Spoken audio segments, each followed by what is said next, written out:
A única eleição para prefeita do Brasil, né, naquele momento, era a nossa, e fui vitoriosa. Primeira mulher eleita prefeita em Canoinhas. O governo do estado, ele terceirizou a gestão das escolas estaduais. Só que até isso acontecer foi um auê, porque os professores começaram a jogar fake news, né? Iam vender a escola. Não é o caso, né? A gestão continua sendo municipal, você não perde a gestão. Mas pra nós, meu Deus, foi uma maravilha, porque eu consegui botar um pediatra pra atender na UPA. Nós tínhamos basicamente 2 médicos atendendo, hoje nós temos 4. Eu não tinha equipe completa de enfermagem dentro da UPA, quem fazia o acolhimento inicial era uma técnica que nem pode. Hoje eu tenho equipe completa de enfermagem. Nós conseguimos abrir uma farmácia 24 horas dentro da UPA. Uma das maiores dificuldades que eu vivia, e eu estava uns 5, 6 meses prefeita, nós pegamos uma enchente muito grande na cidade. E isso foi algo assim que assim mexeu muito comigo, né? Eu já vinha de um momento difícil, que é o início de governo. E aí nós ficamos 72 dias embaixo d'água.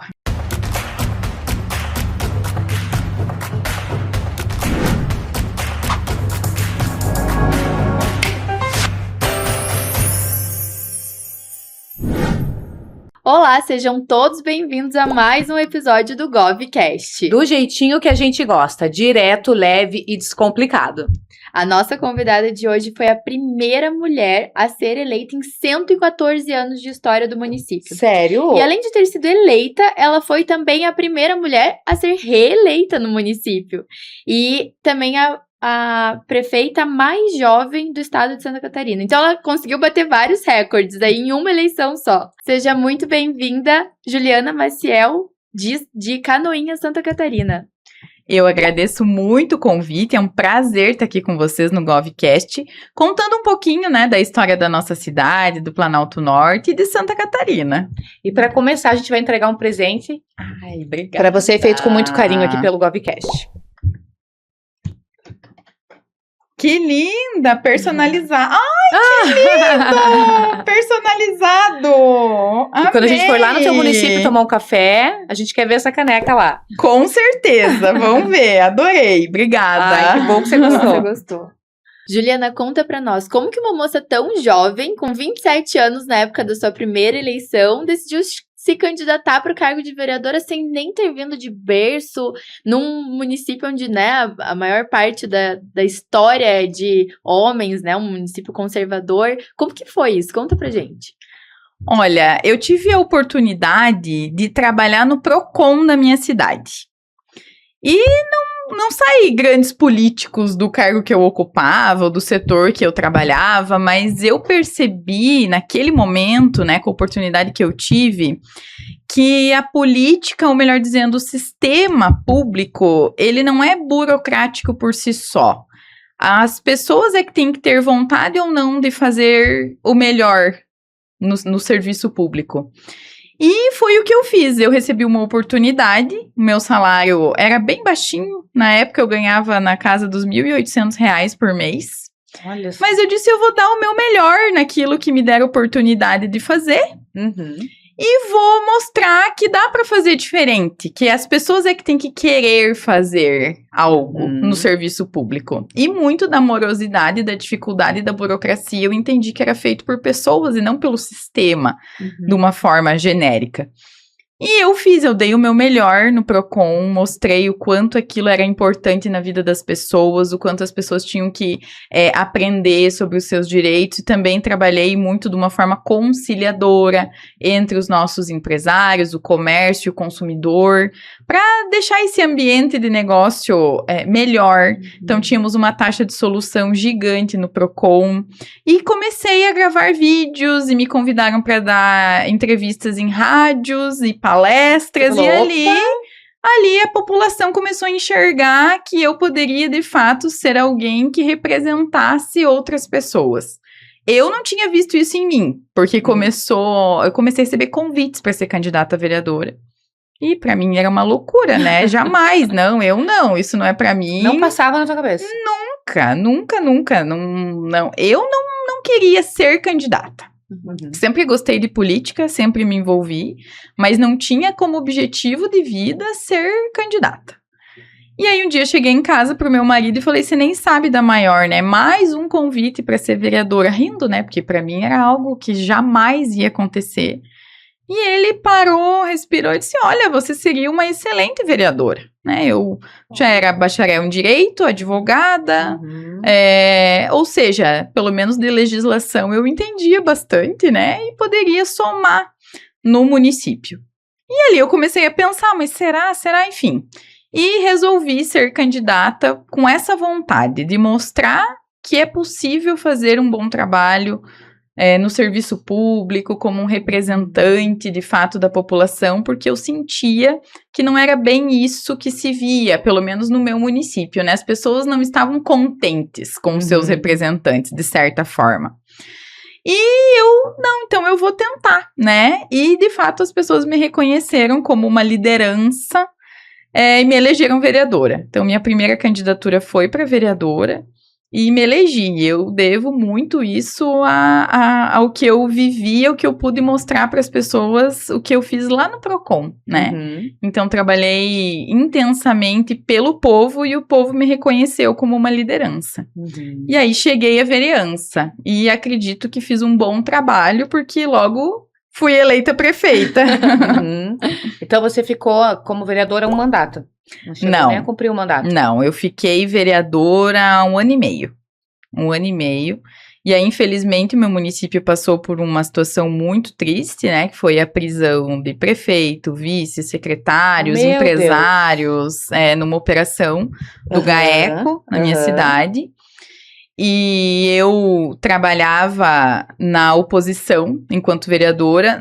Eu acredito que a oposição, ela existe, pelo menos o que eu fazia enquanto oposição, uma oposição séria, uma oposição que de fato quer mostrar algo que está enxergando de errado, né? Fazer oposição por oposição não faz sentido nenhum. Era uma oposição com respaldo. Com certeza. E de fato, aquilo que foi apontado por mim na Câmara e pelos meus colegas se concretizou, infelizmente, né? A gente não estava falando de algo que era uma ilusão política, né? Não, de fato estava acontecendo, que acabou levando, não estou dizendo diretamente, mas que acabou levando a prisões dos representantes.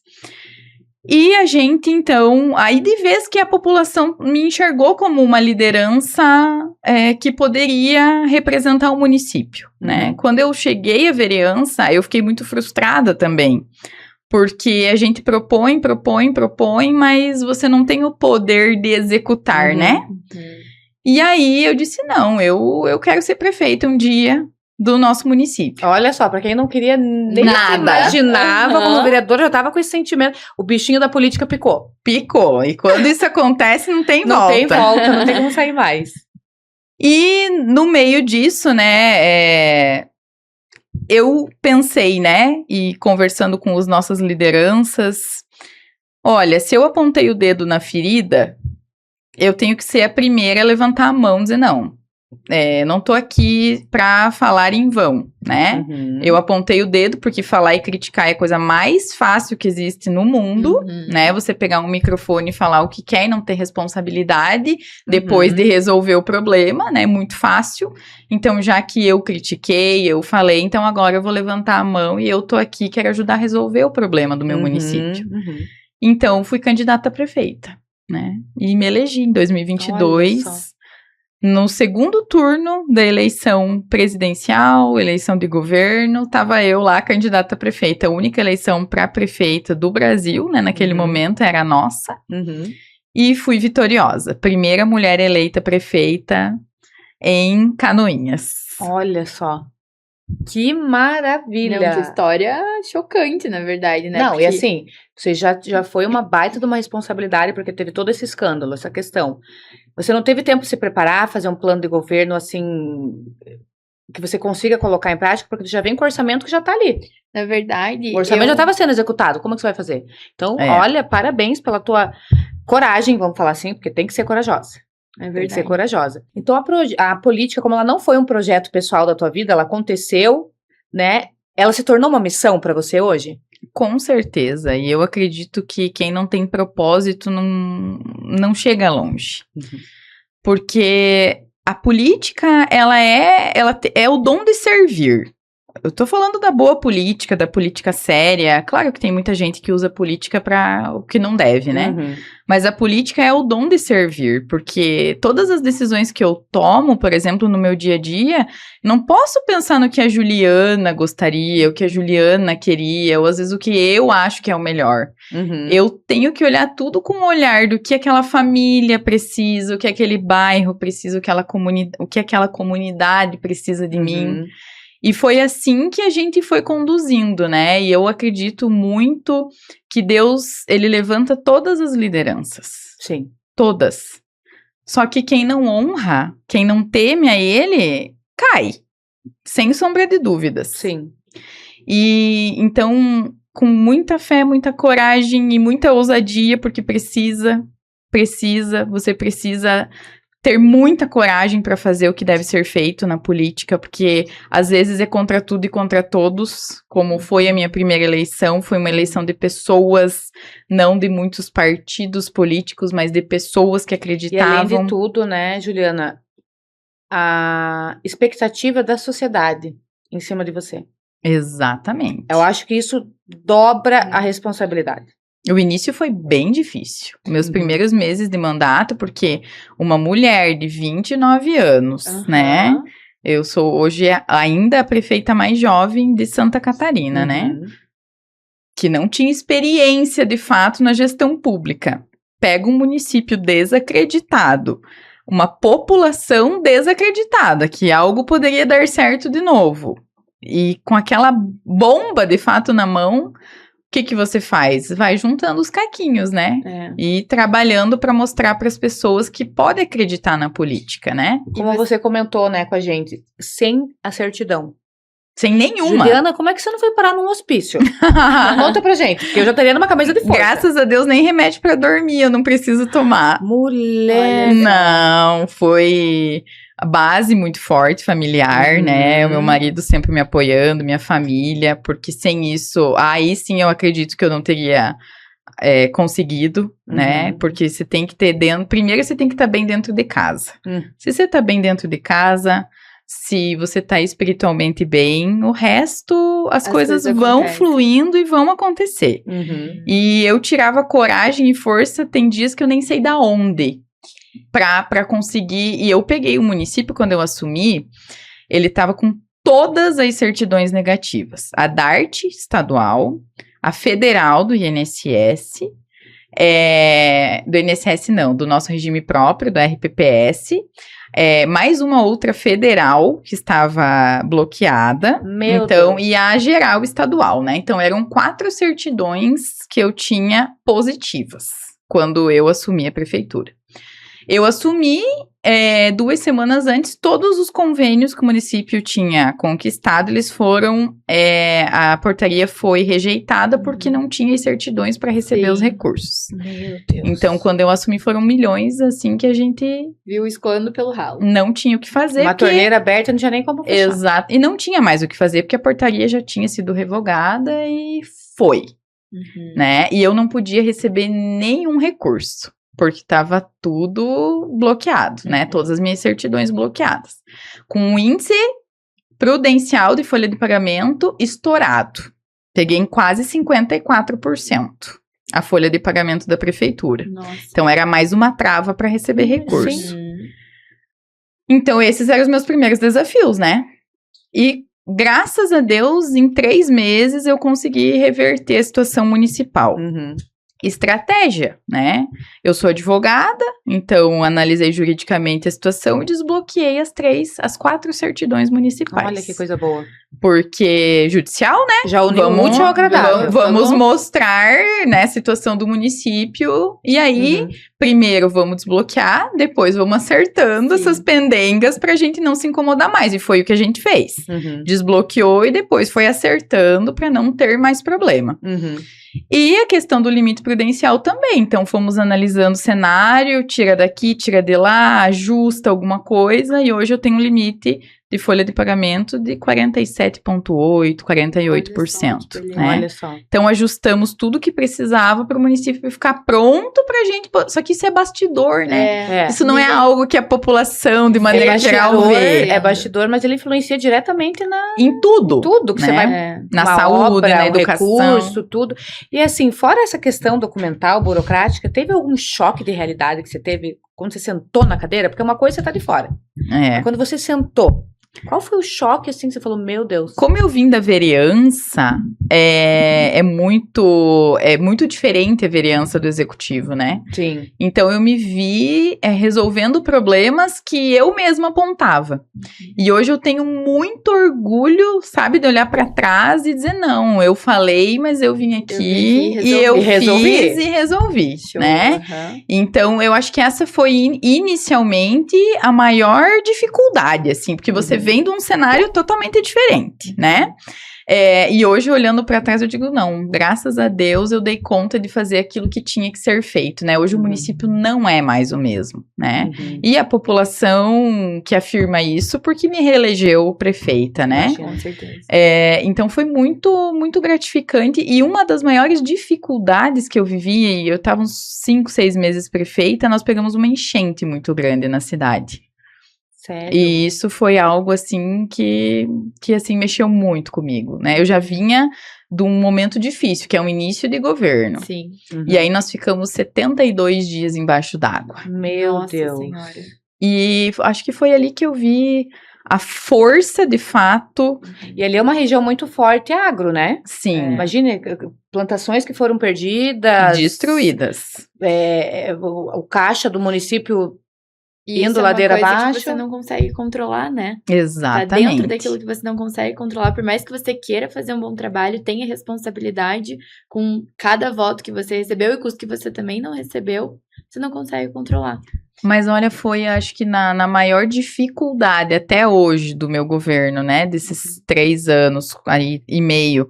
A maior dificuldade foi essa, mas também foi, eu acredito, onde eu me vi gestora de fato, e que eu podia, e que eu dava conta. Foi o seu primeiro teste. Eu acredito que sim, porque aí eu vi a união da minha equipe, todo mundo trabalhando junto, pra vocês terem noção. Eu acho que é nesses momentos que a gente aprende mais.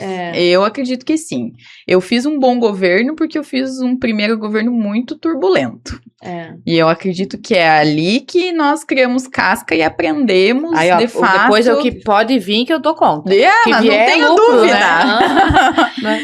E ali a gente conseguiu unir a sociedade, a comunidade, as instituições, o governo, as empresas, e conseguimos sair daquela situação.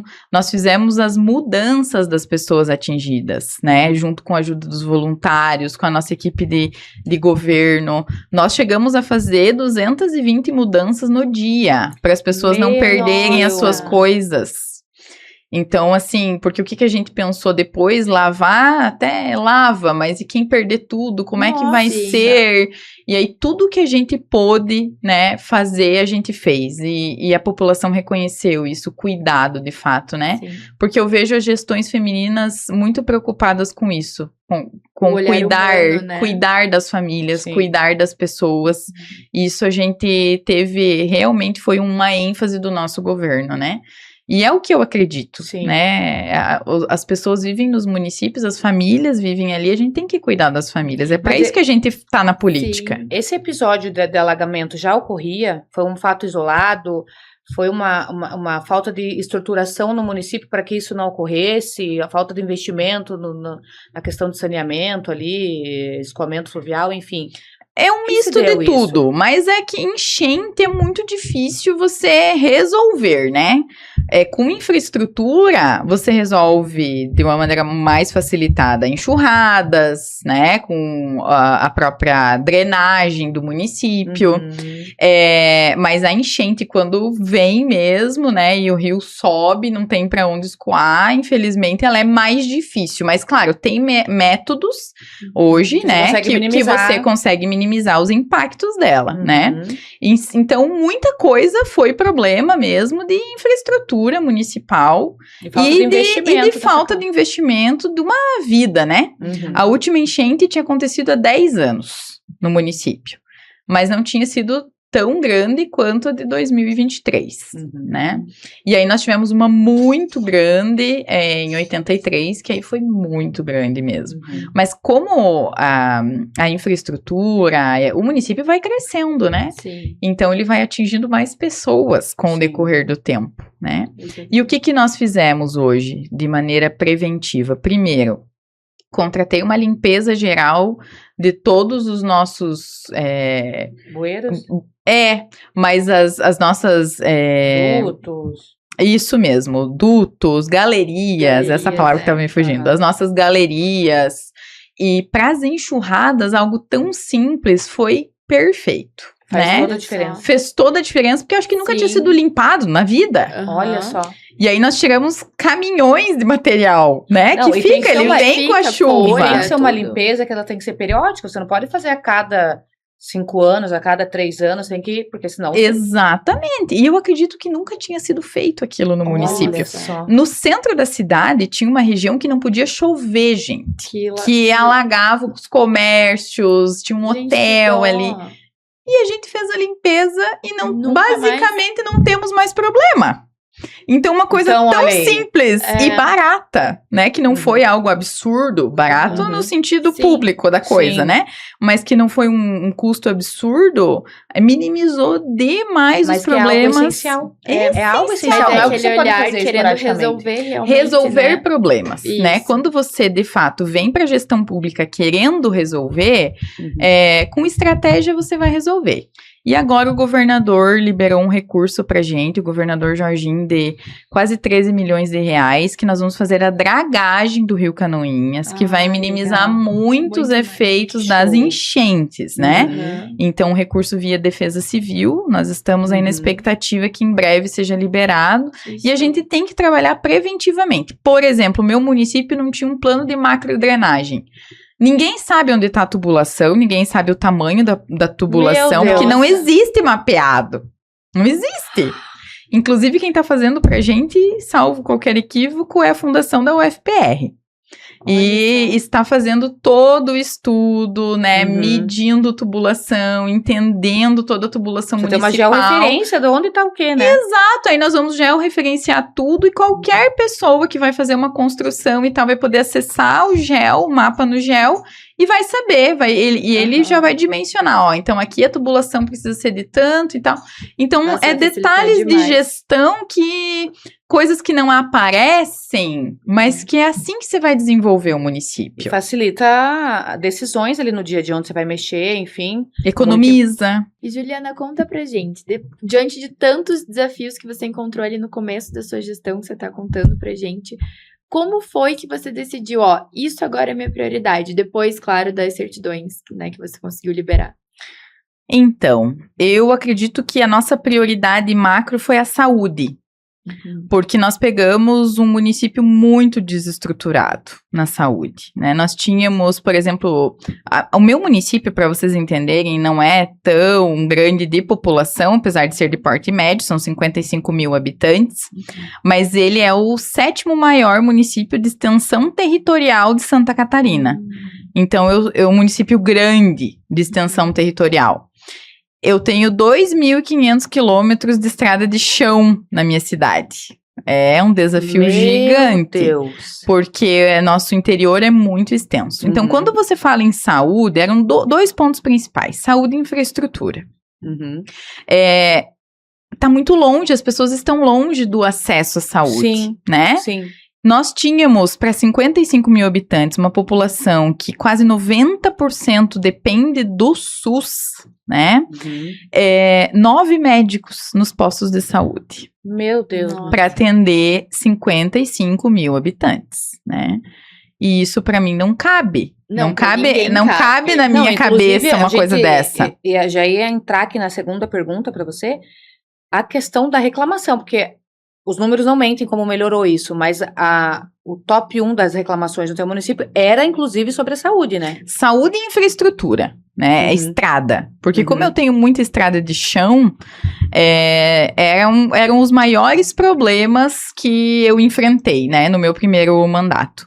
Mas para resumir para vocês, com muita estratégia, né, e trabalhando muito, nós conseguimos de 9 passar para 25 médicos atendendo nos postos de saúde. Nossa, mais que dobrou. Mais que dobrou.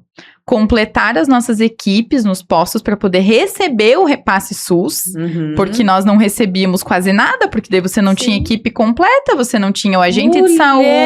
Meu Deus, olha quanta torneira aberta, gente. Não, ponta solta.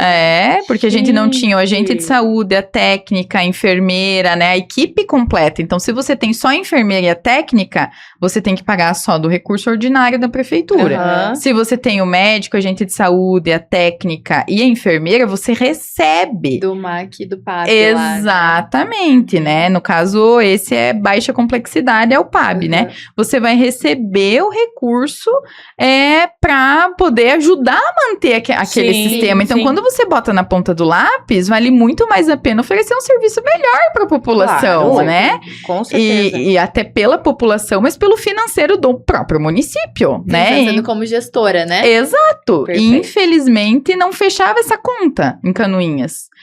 E terminamos o nosso segundo ano de governo com 100% de cobertura de estratégia de saúde da família, que são as equipes dos postos de saúde, ou seja, cada munícipe tinha uma equipe de referência, né? Show. Completa.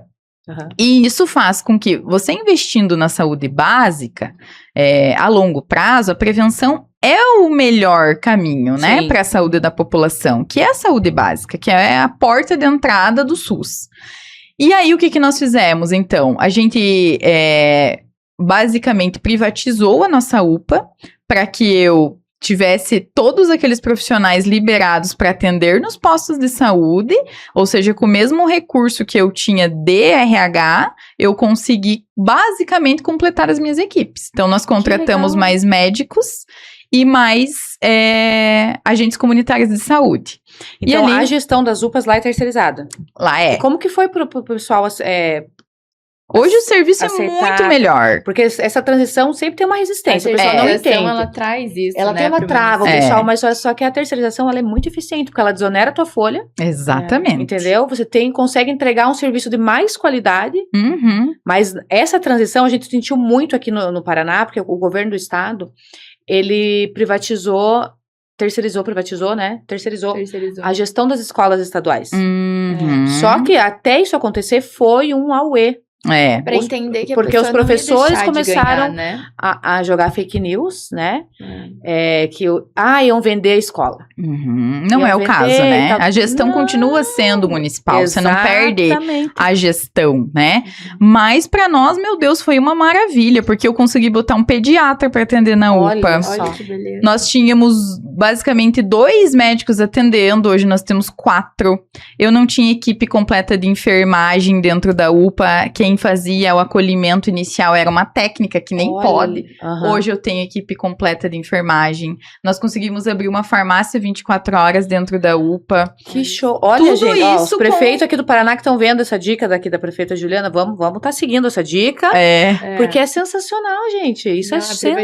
E tudo isso com o mesmo valor que eu já gastava com a minha UPA, né? E detalhe, como você tem um contrato pré-estabelecido com essa, né, vencedora, eles têm que cumprir.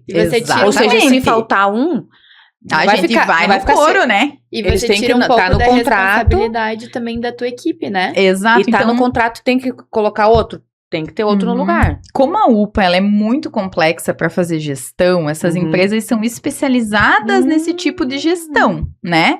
E aí, pra gente é um facilitador, porque aí você consegue se dedicar nos outros serviços, porque a saúde é muito complexa. Demanda muito, né? Ela tem a baixa, a média e a alta complexidade. Então, imagina fazer gestão de tudo isso. Né? Município pequeno, a gente não tem tanta estrutura de pessoal. Então, é todo mundo se dedicando para fazer tudo dar certo. Então, pra gente, solucionou muito, claro, a demanda da UPA... Show de sucesso, né? Aumentou muito também, né? Porque aí as pessoas começaram a utilizar mais o serviço. E ali, vocês acabam sendo uma cidade polo de atendimento para algum município da região? Pra UPA, sim. para vários municípios da região. 3 Barras, Bela Vista do Toldo, por exemplo, usam o nosso serviço de urgência e emergência. Não, e agora estão vendo que o serviço tá... Exato. Tá bom. Tá diferenciado. E aí acabou que aumentou, quase dobrou, para falar bem a verdade, o atendimento mensal da nossa UPA, mas ainda conseguimos manter um tempo de espera, não bem o que a gente gostaria, mas bem melhor do que já teve. Que você pode, né? Exato. E um serviço muito melhor, né? Então, com muito mais opções de serviço do que nós tínhamos, né? Você poder ser atendido por um pediatra com seu filho, né? Você tem visto os comentários da população sobre essa mudança? Sim, veja. Estão satisfeitos? Uma Como população a gente atende quase 6 mil pessoas por mês na UPA. Claro que algo pode acontecer, né? Claro. Com muitos atendimentos. Mas nós pegamos as avaliações mensais do serviço que a população faz e ela é sempre muito positiva, né? Ela é muito positiva. Então, sempre tem, na saúde sempre tem ajuste, sempre tem o que melhorar, né? Sim. Sempre vai ter. Em todas as áreas vai ter, porque você tá tratando com o público, você não consegue agradar todo mundo, né? Mas eles conseguem sentir essa diferença, né? Com certeza, porque de 9 para 22... 25 médicos. Isso nos postos de saúde, né? Então, mas a gente fez uma geral na saúde, né? Então, daí nesse ano, que era o nosso compromisso de gestão, eu até digo para minha secretária, né? Ela já cumpriu o nosso plano de 4 anos no primeiro ano. Olha! Graças a Deus. Mas aí, como a gente caminhou muito com melhorar a UPA e a saúde básica, vamos para média complexidade agora na nossa nova gestão, né? E aí, nós triplicamos as nossas equipes de fono, físio, psicólogos. Nós abrimos um centro de psicologia, né? Porque a gente tem visto que o número é crescente, né? Do atendimento psicológico. Montamos um núcleo exclusivo para esse atendimento. Então, temos o triplo hoje de atendimento de fono, físio, nutri, psicólogo. Abrimos um centro que é algo... Eu não confesso que não sei bem como é que funciona aqui no Paraná. Mas lá em Santa Catarina é basicamente quase inédito o serviço que a gente criou. Que é para atendimento dos transtornos do neurodesenvolvimento, atendimento público. Eu sempre fui uma idealizadora da causa, melhor dizendo, não é idealizadora, mas defensora, sempre tive muito vínculo com a causa, com o autismo, principalmente por viver isso dentro da minha família, e entender que ainda algumas famílias têm condições, apesar de ser um tratamento bem caro, têm condições de manter um tratamento mais adequado, né, às crianças. Mas as que não têm, né? O SUS, o sistema SUS, ele ainda não tem nada direcionado a esse limbo, né? Existe a lei, que eu acho que é a coisa mais linda, né? A gente criar a lei, aprovar a lei e depois ela não acontecer de fato na prática, né? Então, existem os direitos e as garantias, mas não existe o recurso que você consiga, de fato, executar o serviço público de qualidade, gratuito, para quem vive o autismo, para quem vive o TDAH, para quem vive altas habilidades, para quem vive a superdotação ou qualquer transtorno do neurodesenvolvimento. E como era algo que para mim é muito caro enquanto pessoa e vendo a demanda crescente da nossa população, mas isso é real em qualquer lugar, nós criamos um centro, que é o Centro de Intervenção Multidisciplinar, que ele funciona, ele é multi, né? Então, ele tem a saúde, a educação e a assistência social num espaço que esse recurso nós ganhamos do Estado para construir o espaço. E nós temos desde nutricionista, farmácia especializada, fono, físio, TO, pedagoga, profissional de educação especial, todos os profissionais que compõem o grupo multi de atendimento para um atendimento especializado às crianças com transtornos do neurodesenvolvimento, né? É algo espetacular que a gente já está atendendo nesse momento cerca de quase 200 crianças no nosso centro. Já estamos com a capacidade bem limitada, né? Porque isso é uma realidade. E não tinha isso antes? Não. Mas isso não existe em quase nenhum município do Brasil, né? Um atendimento especializado exclusivo para as crianças, né? Em Santa Catarina, as APAES fazem um trabalho maravilhoso nesse sentido, mas também tem uma condição limitada de atendimento. E como que você decidiu que isso era um foco, né? O autismo, ele deveria virar política pública na tua gestão. Teve alguma virada de chave ou muita solicitação por parte da população? Como que foi? Eu sempre estive envolvida com a causa, né? Desde antes de ser vereadora. Então, olhando números, né? Nós já temos hoje 1 para cada 35 nascimentos. Nossa. Então, ou a gente dá qualidade de vida para essas famílias e para essas crianças, para que a gente insira elas de verdade, com qualidade de vida na sociedade, ou a gente vai ter um problema social muito grave em pouco tempo. E como é que a gente dá qualidade de vida para essa família e para essa criança? É ajudando no tratamento clínico, né? Para que ela consiga ter uma aprendizagem melhor lá na sala de aula, para que ela consiga ter uma vida melhor em sociedade, porque desde o nível leve, claro, até o severo, todos têm as suas limitações, especialmente sociais. Então, pra gente conseguir ter uma sociedade plena que acolha de fato, né, essas que hoje são crianças, né, mas vão ser adultos, vão ser profissionais, vão estar todas inseridas na sociedade, a gente precisa dar condição desse atendimento clínico. Né? Essa foi a nossa visão. E, de fato, a gente comprova isso com o número de crianças que nós estamos atendendo. E, claro, com dados das escolas, né? Que hoje não existe uma sala de aula, não existe uma sala de aula que não tenha um autista ou alguém com transtorno de neurodesenvolvimento. Não existe. Então, os números mostram a realidade. E a gente precisa pensar em todos, né? E o pensar em todos, nesse momento, era um sonho, né?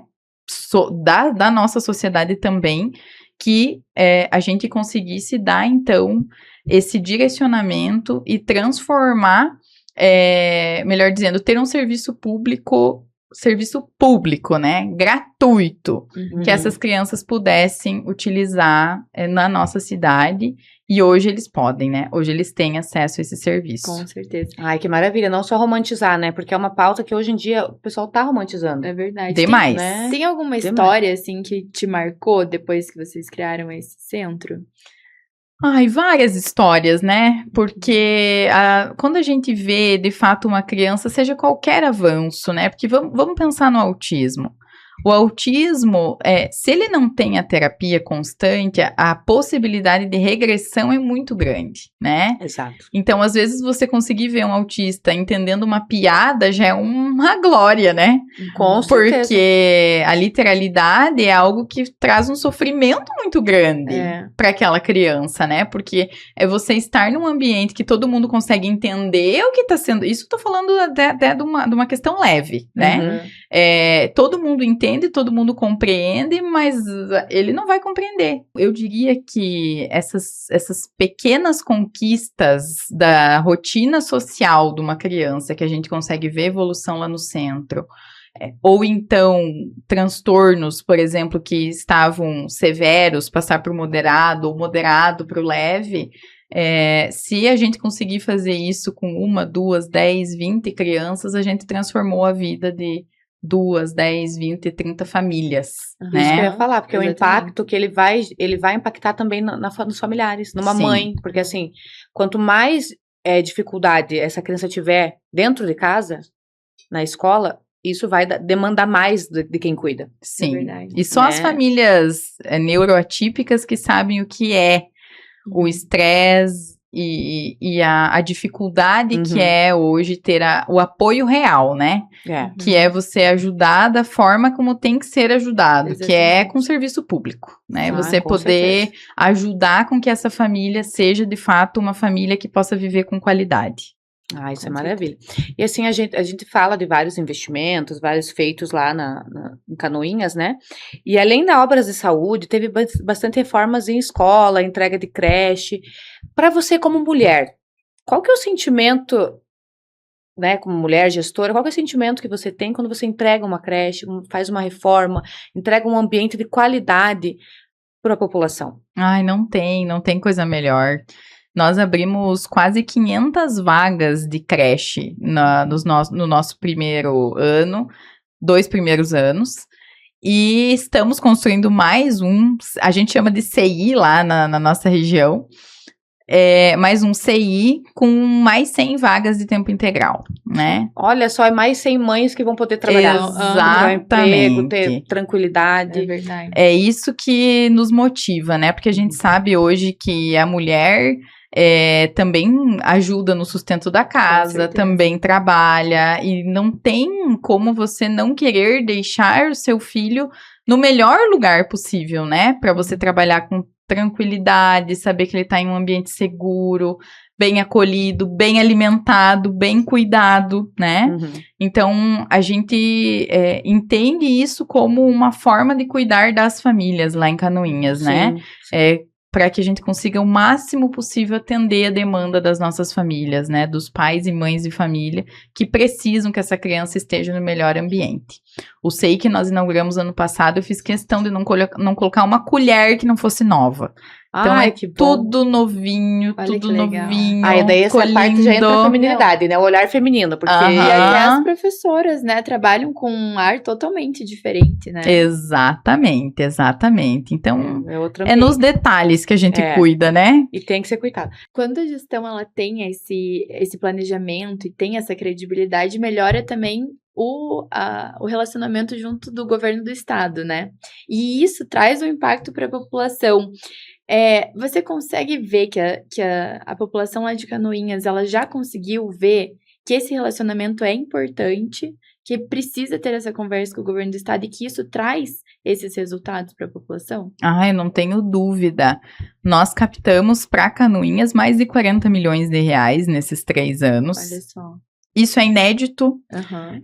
Também acredito que nós nunca tivemos um governo do estado tão municipalista, que se preocupou em resolver as demandas dos municípios. Uhum. E eu repito, isso é muito importante. As pessoas, as famílias vivem nas cidades, elas não vivem no estado do Paraná, ou no estado de Santa Catarina, ou no Brasil de maneira geral. Isso tudo começa nos municípios, isso é só né? título. Uhum. Porque as pessoas vivem, de fato, na rua tal, no município tal. Elas moram nas cidades. E é lá que o dinheiro tem que chegar. E, infelizmente, os municípios ficam com a menor parcela da arrecadação dos nossos tributos, né? As maiores responsabilidades e a menor parcela. Então, quando a gente tem um governador que apoia, como o Jorginho tem feito, meu Deus, né? Nós fizemos muita coisa fruto dos recursos do governo do estado. Como eu comentei com vocês, o meu município é muito agrícola e tem muita estrada de chão. Quando eu assumi a prefeitura, eu brinco que eu tinha meia patrola, porque às vezes ela funcionava, às vezes não, e um caminhão bom para usar. No meio de uma enchente, vocês imaginem a situação que nós estávamos, né? Sim. Uhum. E graças a Deus eu tinha conseguido 10 milhões de reais para comprar maquinário. E eu lembro que o governador falava para mim, pra que você quer tanta máquina, tanto caminhão? Eu disse, mas isso é demanda do meu povo hoje. É estrada boa, a gente tem que escoar a safra. A gente precisa dar condição das pessoas viverem bem, andarem, né, em estradas boas. E é isso que eu preciso. E aí eu comprei 9 caminhões novos, 2 patrolas, reta escavadeira hidráulica. Olha que show. E consegui atender a população, né, com o recurso do estado. E isso fez toda a diferença na minha cidade. O teu município sozinho não conseguiria esse valor?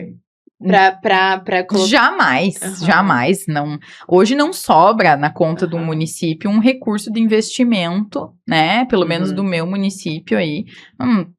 Hoje estamos nos índices muito baixos, né? Porque é muita responsabilidade. Sim. Com folha de pagamento, com os próprios investimentos obrigatórios. Então, não sobra para você investir em infraestrutura, né? Às vezes, saúde, educação, a gente se vira coordinário. As parcerias, né? Exato. Então, se não tiver alguém olhando para as necessidades dos municípios, que a gente possa receber recurso para investir, infelizmente as cidades ficam prejudicadas. E daí, quando as cidades ficam prejudicadas, as pessoas é que ficam prejudicadas, né? Exatamente. E todo esse planejamento, essa estratégia, essa conexão traz reflexos positivos para a economia do município. Exatamente. A gente sabe que 2 empresas grandes vão se instalar lá, Como é que tá a expectativa? E quais são essas empresas? Foi muito legal. Isso foi muito trabalho da nossa equipe. Mas estamos recebendo o Grupo Elian, que é um grupo têxtil, né? São grandes confecções do município de Jaraguá do Sul, que estão vindo para nossa região. Vai gerar 200 empregos diretos em Canoinhas. E o Grupo Master, né? Que eles são uma empresa... A indústria é a Sulita, né, de produtos suínos, e as granjas núcleos do Grupo Master vão estar em Canoinhas com movimento econômico aí de mais ou menos 300 milhões de reais por ano. Nossa, que beleza. Olha que maravilha! Isso é algo muito importante para nossa cidade. Muito. E nos esforçamos muito para que eles pudessem estar em Canoinhas, né? Demos todo o apoio possível, né? E eles já estão, né, movimentando lá o imóvel para iniciar a instalação, as construções. Olha como é uma cadeia de sucessão, uma atitude, um planejamento, uma conexão, uma parceria. O que ela resulta? Ela traz isso que você falou, é muito importante, de vocês darem o suporte para essas empresas, né? O apoio para as empresas estarem ali. A gente teve o relato, né? De uma empresa que queria se instalar também, ia criar centenas de empregos diretos, queria se instalar no município, e infelizmente o gestor disse, olha, não é comigo, veja lá, resolva lá. Claro que a empresa não vai querer ficar, né? Então, essa atenção... Você está cuidando dos seus munícipes, dando essa atenção para um empresário que quer se instalar na empresa. Exatamente. Porque, claro, além dos empregos diretos gerados, né, que nós estamos falando nessas duas empresas aí, quase 300 empregos diretos, que isso é importantíssimo, a gente tem que pensar que o município não produz nada. O município recebe o seu recurso todo mês e administra um recurso prontinho que vem para ele.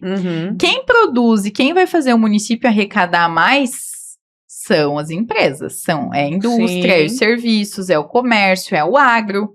Então, se a gente não fortalecer quem produz, o município nunca será fortalecido. Exatamente. A gente nunca vai conseguir arrecadar mais, né? Eu digo, a gente tem que fazer a nossa parte de bater na porta, pedir apoio para o governo do estado, para os deputados. Claro que tem, isso é importantíssimo, mas nós temos que fazer a nossa parte. O que nós, enquanto... Mas é importante também até para os munícipes entenderem que quando vocês vão a Brasília... vão para a capital, né, Florianópolis, vocês estão justamente buscando isso. Porque sozinho a gente não tem como. Não. A gente precisa desses parceiros. Mas enquanto município, nós temos que fortalecer os setores produtivos, né? Porque aí é nós fazendo por nós mesmos. E a gente não pode deixar de fazer isso. Sim. Então, atrair uma indústria, atrair uma agroindústria, ou o setor têxtil, que nós temos uma vocação hoje muito perto de Jaraguá. Então, tem uma vocação bacana para o setor têxtil na nossa região. É fazer nós por nós. Nós também temos que fazer a nossa parte. Sim, não é só também esperar vir de fora. Não pode esperar cair do céu a coisa. Uhum. Tem que se mexer e tem que fazer, né? E não tem outro jeito senão fortalecer o setor produtivo dos municípios. Com certeza. E o produtor rural também é um dos focos da sua gestão, né? Como que você... Para você, qual que é o papel do Planalto Norte no desenvolvimento do Brasil? Olha, nós somos uma região muito agrícola, né? Nós temos grandes indústrias, inclusive uma das maiores do Brasil, em Três Barras, por exemplo, a Smurfit West Rock, uma grande papeleira. Temos várias papeleiras e madeireiras grandes na nossa região. Mas a agricultura, né, é o que move os nossos municípios. Por que eu digo que move? Porque a safra dá bom para todo mundo. O comércio, os serviços. Todo mundo sai contente. Sim. Inclusive, a nossa questão de empregabilidade tem a ver com a agricultura. Porque se o comércio está vendendo bem, ele gera mais emprego. Senão, ele não gera, né? Sim. Então, nós dependemos da safra para saber como é que vai ser o nosso ano. Sim. Né? Então, o Planalto Norte tem um movimento econômico gigante agrícola, muito similar ao oeste de Santa Catarina. Infelizmente, nós ainda não somos tão reconhecidos pelo que nós produzimos, porque há muito tempo o Planalto Norte de Santa Catarina não tem uma voz. Nós não temos mais deputados eleitos há muitos anos da nossa região. Então, acaba que não falam muito da gente. Sim. Mas a gente faz toda a diferença na produção agrícola na produção de papel e de madeira do estado. Qual que é o forte lá da produção na alimentícia? Da nossa região não é soja, né? Mas nós somos grandes produtores de tabaco. Olha. Nós movimentamos 1 bilhão por safra no tabaco. Os nossos 10 municípios. Né? Que show! Eu não vou defender o tabagismo, eu vou defender os meus produtores, né? Que quase 100% do que a gente produz é exportado. E são produtores sérios, honrados, trabalhadores. O Planalto Norte é maciçamente de pequenos produtores, donos de pequenas propriedades. E a rentabilidade em pequena propriedade, ela não dá muitas culturas. O tabaco é uma das culturas que sustenta a família dos nossos produtores. Então, nós devemos ter na casa dos 12 mil produtores de tabaco na nossa região. São muitas famílias que dependem dessa cultura hoje, porque são pequenos produtores, né? E eles não plantam só tabaco. Normalmente, quem planta tabaco também planta hortaliça, verdura, fruta, né? Tem um gadinho de leite, né? Ele também tem a agricultura familiar, de fato, envolvida dentro da propriedade. Então, eu sou uma grande defensora da causa, não só do tabaco, mas do leite. Vocês devem ter acompanhado a crise do leite, né? Que se instalou no Brasil, Minas, Paraná, Santa Catarina. Nós temos uma bacia leiteira bem significativa na nossa região também. Estive em Brasília defendendo os nossos produtores.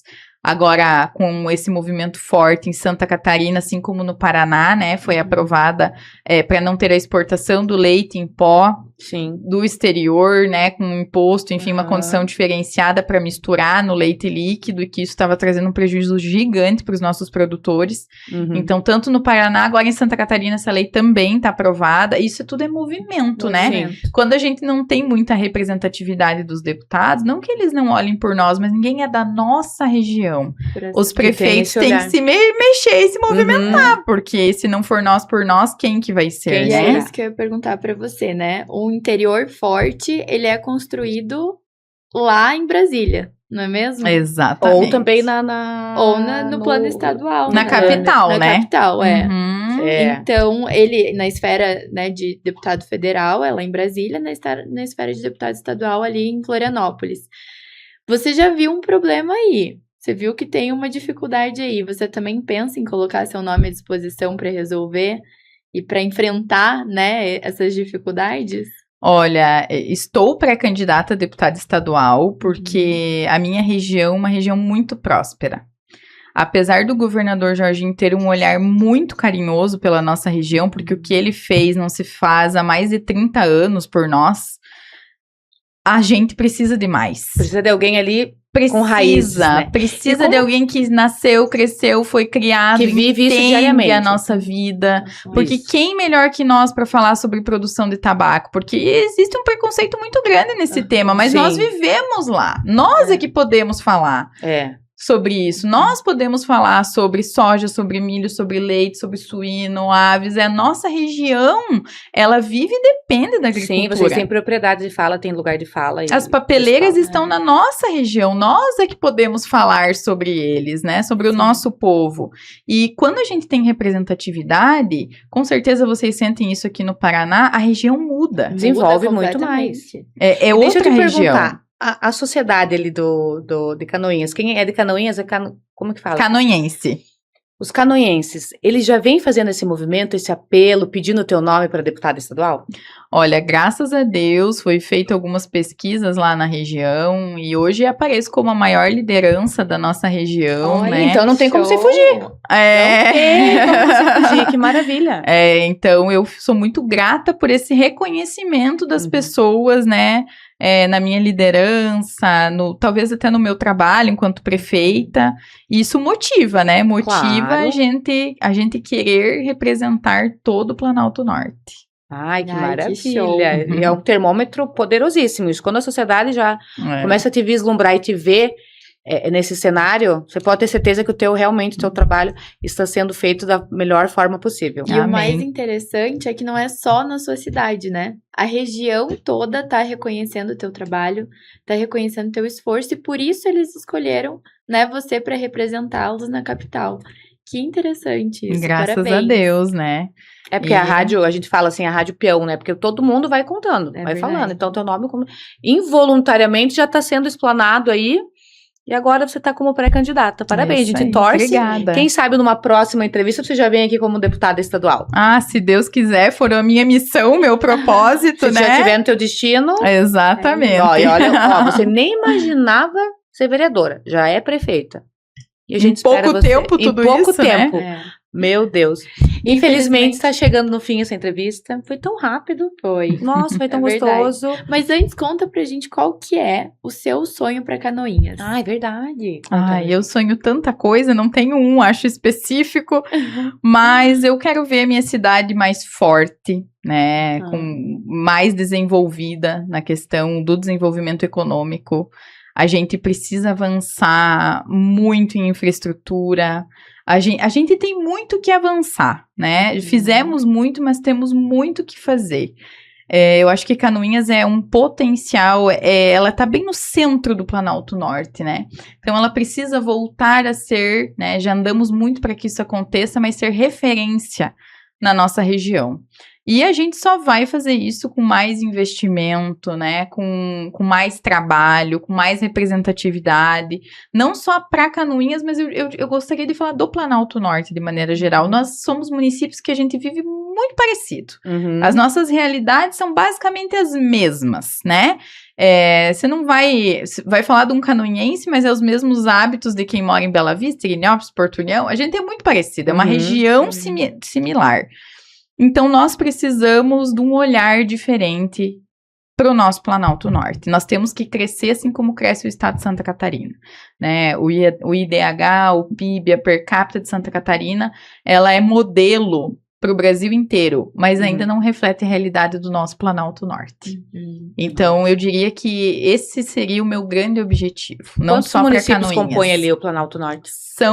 A nossa associação de municípios são 10, né? O Planalto Norte entra mais 3 municípios, seriam 13 municípios. 13 municípios que precisam levantar a bandeira de estamos aqui e também queremos somos catarinenses vistos, e também queremos ter as mesmas condições de desenvolvimento que o resto do nosso estado, que é maravilhoso. Ai, que Maravilha. show. Com certeza você, como deputada, vai levantar essa bandeira muito bem. Amém. Obrigada, Juliana, por ter vindo até aqui, dar essa entrevista maravilhosa. Foi um bate-papo muito gostoso. Obrigada, eu que agradeço, adorei estar aqui, conhecer vocês. E nos vemos em breve, com certeza. Com certeza. Ai, E seja delícia. sempre muito bem-vinda, que aqui você tá em casa. Tá Obrigada. bom? E a gente vai lá visitar você, tomar um café, Vou esperar. conhecer, porque eu ouço tanto falar dessa cidade e ainda não conheci, mas a gente vai lá conhecer. Vou esperar vocês. Com certeza. Obrigada. E para você que nos acompanha, comenta, compartilha, se inscreve no canal e fica ligado no próximo episódio. É isso aí. Beijo, Tchau. tchau.